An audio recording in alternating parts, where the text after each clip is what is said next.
বিশ্ববিদ্যালয়ের এক ছাত্রকে অবরুদ্ধ করে নির্যাতনের অভিযোগ উঠেছে ছাত্রলীগের নেতাকর্মীদের বিরুদ্ধে। পরীক্ষা দিতে যাওয়ার সময় বিশ্ববিদ্যালয়ের গেট থেকে ওই শিক্ষার্থীকে তুলে নিয়ে যায় ছাত্রলীগের নেতাকর্মীরা। এরপর হোস্টেলের একটি কক্ষে নিয়ে মারধর করা হয় তাকে। দফায় দফায় মারধরের পর জ্বলন্ত সিগারেট দিয়ে পুড়িয়ে দেওয়া হয় ওই শিক্ষার্থীর হাত ও গলা। সিগারেটের আগুন দেওয়ার পর গালাগাল ও ফের মারধর করা হয় ওই শিক্ষার্থীকে। যেতে দেওয়া হয়নি পরীক্ষার হলেও। অপর এক শিক্ষার্থী তাকে বাঁচাতে গেলে মারধর করা হয় তাকেও। 28 এপ্রিল সকাল 8:30টার দিকে চট্টগ্রাম বিশ্ববিদ্যালয়ের চারুকলা ইনস্টিটিউটের রশিদ চৌধুরী আবাসিক হোস্টেলে এই ঘটনা ঘটে। ওয়ালটন ফ্যানের অ্যারোডাইনামিক ব্লেড ঘরের কোনায় কোনায় ঠান্ডা বাতাস ছড়িয়ে হাওয়া বদলে নেয়। নির্যাতনের শিকার ওই শিক্ষার্থীদের নাম স্বাগত দাস ও তুষার দেব।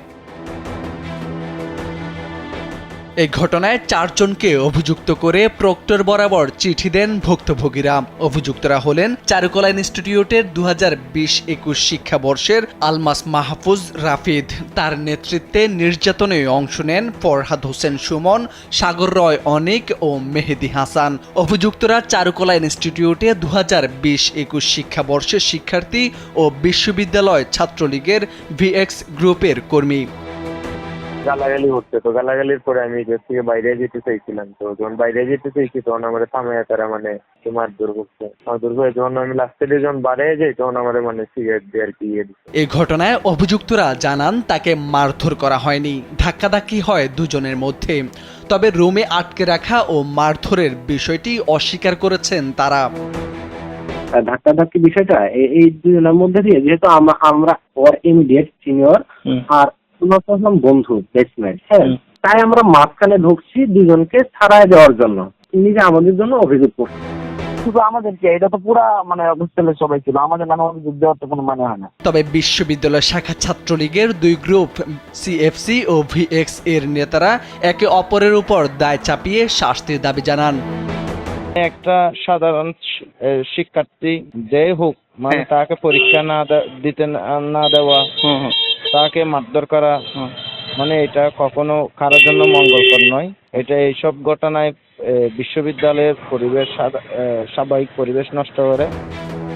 হ্যাঁ, ওর ওদের রুমে নিয়ে 2 ঘন্টা আটকায় রাখছে, ওরে মারধর করছে। ওর পরীক্ষা ছিল, পরীক্ষা দিতে পারে নাই, প্লাস সিগারেট ঠেকা দিছে। এটা আসলে খুব একটা দুঃখজনক এবং খুব এডিক্টেড ছেলে না হইলে খুব নেককারজনক ঘটনা করছে। বিশ্ববিদ্যালয়ের প্রক্টর অধ্যাপক ডক্টর ওহিদুল আলম জানান, তদন্ত কমিটি গঠন করা হবে, তদন্ত করে ব্যবস্থা নেওয়া হবে।